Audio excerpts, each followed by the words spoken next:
Hello everyone, and welcome.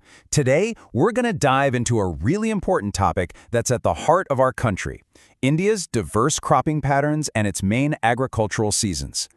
Understanding this is key to understanding the foundation of Indian agriculture itself.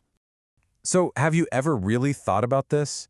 Why is it that we see beautiful golden wheat fields swaying in the winter breeze, but during the monsoon, those same fields might be flooded for rice cultivation? Well, it's not just a random choice by the farmers. There's a whole science to it, a system based on our climate that's been perfected over centuries. And today, we're going to explore exactly why this happens. All right, here's our plan for today. First, we'll touch upon what makes Indian farming so incredibly diverse.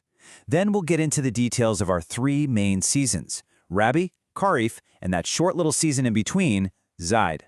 And finally, we'll wrap it all up with a quick summary to get you perfectly ready for your exams.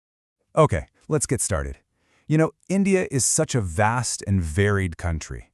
And this amazing diversity, you can see it reflected so clearly in our farming. From the Himalayan foothills in the north to the coastal plains in the south, the crops we grow and how we grow them changes dramatically. So what does this term cropping pattern actually mean?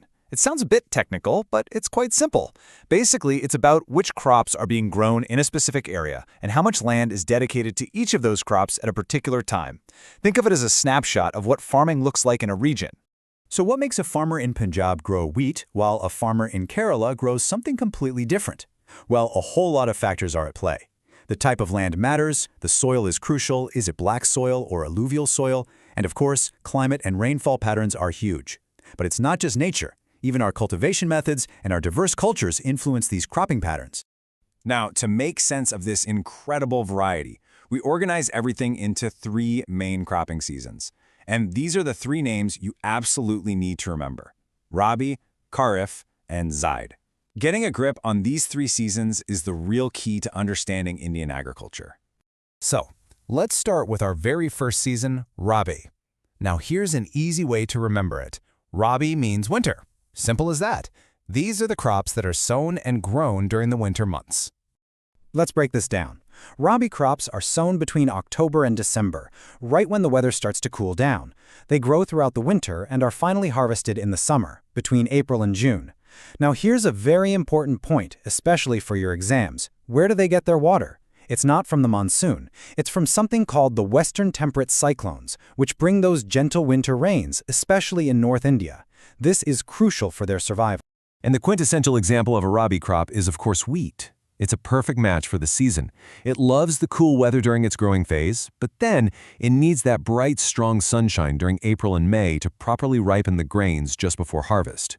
You see how the crop's needs align perfectly with the seasonal weather? Now, besides wheat, there are other important Rabi crops you should definitely remember. We have barley, peas, gram, which you might know as chana, and mustard, or sarson.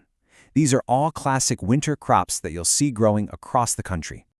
Okay, moving on to our second major season, Kharif. If Rabi is the winter crop, then Kharif is our monsoon crop. Its entire calendar, from sowing to harvesting, is tied directly to the monsoon rains. Let's look at the features here. The sowing starts right with the onset of the monsoon, usually in June or July. These crops love the hot, humid weather that the monsoon brings. And harvesting happens between September and October, just as the monsoon begins to withdraw. The most important thing to remember here is their complete reliance on the southwest monsoon rains. And the perfect example of a Kharif crop is paddy, which is rice. You know how rice fields are always flooded with water? Well, that's why it's a monsoon crop. It needs a lot of water, high temperatures, and over 100 centimeters of rainfall, conditions that are perfectly delivered by the Indian monsoon. And here is a really fascinating fact about regional adaptation. In states like Assam, West Bengal, and Odisha, where there's plenty of water almost all year round, farmers have figured out how to grow not one, not two, but three crops of paddy in a single year. They have local names for them: As, Aman, and Boro. Just imagine that, 3 rice harvests in 1 year. So we've covered the two big ones, Rabi and Kharif. But what about the time in between? There's a short, hot, dry summer period between the Rabi harvest and the Kharif sowing. And that gap is filled by our third season, Zaid. The Zaid season is a really short one, lasting mainly from about March to June.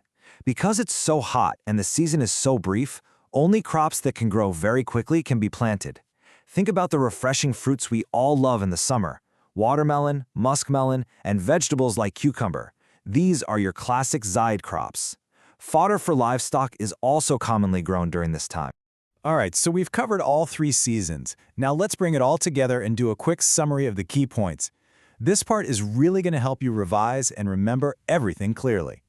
Let's put the 2 big ones right next to each other. Remember, Rabi is your winter crop. It's sown when it's cool and harvested when it's hot. The key example is wheat. Kharif is your monsoon crop. It's sown with the rains and harvested in autumn. The key example is rice. Getting this comparison right is absolutely essential. And this timeline shows you exactly how these seasons flow into one another throughout the year. It's a continuous cycle. You see, the Zayed season happens at the same time as the Rabi harvest in summer. As soon as that's done, the fields are prepared for the Kharif season, and as the Kharif crops are harvested in autumn, farmers get ready to sow the next Rabi crop. It's a non-stop cycle that keeps our nation fed. So that's the main takeaway. If you can really understand the timeline, the climate needs, and the key crops for Rabi, Kharif, and Zide, you've pretty much mastered a huge and vital part of Indian agriculture. Keep these ideas in mind and you'll have a much deeper appreciation for where our food comes from.